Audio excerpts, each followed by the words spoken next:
Assalamualaikum warahmatullahi wabarakatuh. Salam sejahtera yang terhormat Ibu Alifah Rahmah Idealis, Sarjana Ekonomi Magister SC, selaku dosen pengampu Ekonomi Moneter Manajemen B Angkatan 2019. Semoga di pandemi ini kita semua diberikan kesehatan oleh Allah Subhanahu wa Ta'ala. Sebelum memulai materi, izinkan saya memperkenalkan nama kelompok kami.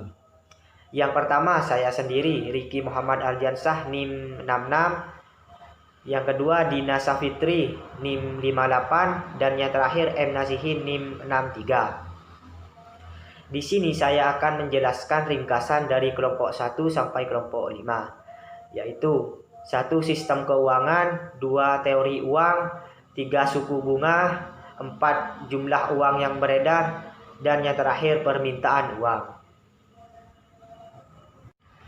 Pengertian sistem keuangan. Sistem keuangan yaitu sebagai pemberi, peminjam, dan juga bisa dikatakan peminjam utama, serta dapat dijelaskan lagi semua perantara keuangan adalah peserta di pasar keuangan. Pada dasarnya, sistem keuangan di Indonesia adalah tatanan dalam perekonomian suatu negara yang memiliki peran terutama dalam menyediakan fasilitas jasa-jasa di bidang keuangan oleh lembaga-lembaga keuangan dan lembaga-lembaga penunjangan lainnya.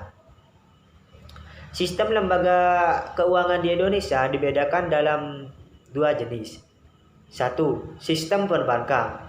Sistem perbankan adalah sistem yang menyangkut tentang bank serta proses pelaksanaan kegiatan usaha secara keseluruhan.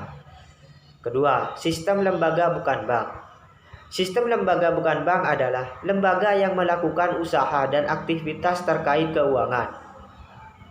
Tujuan sistem ini hanya untuk mengumpulkan dana dari masyarakat. Fungsi dari sistem keuangan antara lain: 1. Fungsi tabungan.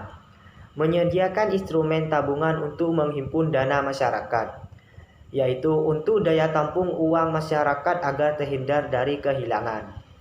Kedua, fungsi penyimpanan kekayaan. Menyediakan instrumen penyimpanan kekayaan masa kini untuk kebutuhan masa depan tanpa mengurangi nilainya, yaitu sebaiknya masyarakat menimbun atau menabung emas daripada uang, karena di tahun yang akan datang, kalau uang kemungkinan besar akan turun, kalau emas kemungkinan besar akan naik. 3. Fungsi likuiditas. Kekayaan yang disimpan melalui sistem keuangan dapat dicairkan dengan cepat. 4. Fungsi kredit. Menyediakan dana kredit untuk membiayai kebutuhan konsumsi dan investasi. 5. Fungsi pembayaran. Menyediakan mekanisme pembayaran atas transaksi barang dan jasa,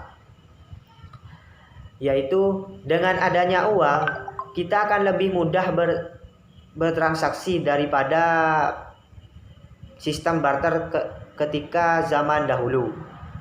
6. Fungsi risiko.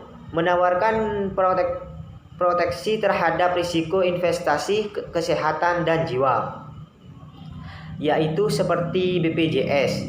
Kita mau tidak mau harus membayar uang walaupun kita tidak sakit. 7. Penyimpanan kebijakan. Dapat digunakan oleh pemerintah untuk melakukan kebijakan menstabilkan ekonomi melalui kebijakan moneter. Kemudian uang.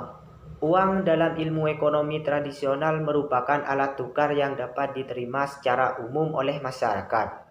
Dalam ilmu ekonomi modern, uang adalah benda yang tersedia dan dapat diterima sebagai alat pembayaran bagi setiap pembelian barang dan jasa-jasa serta kekayaan berharga lainnya. Secara kesimpulan, uang adalah suatu benda yang dapat diterima secara umum oleh masyarakat untuk mengukur nilai menukar dan melakukan pembayaran atas pembelian barang dan jasa, dan pada waktu yang bersamaan bertindak sebagai alat penimbun kekayaan. Sekian dari saya. Sekian materi dari saya, selanjutnya akan dijelaskan di part 2 dan part 3. Demikian yang dapat saya sampaikan, kurang lebihnya mohon maaf. Sekian, wassalamualaikum warahmatullahi wabarakatuh.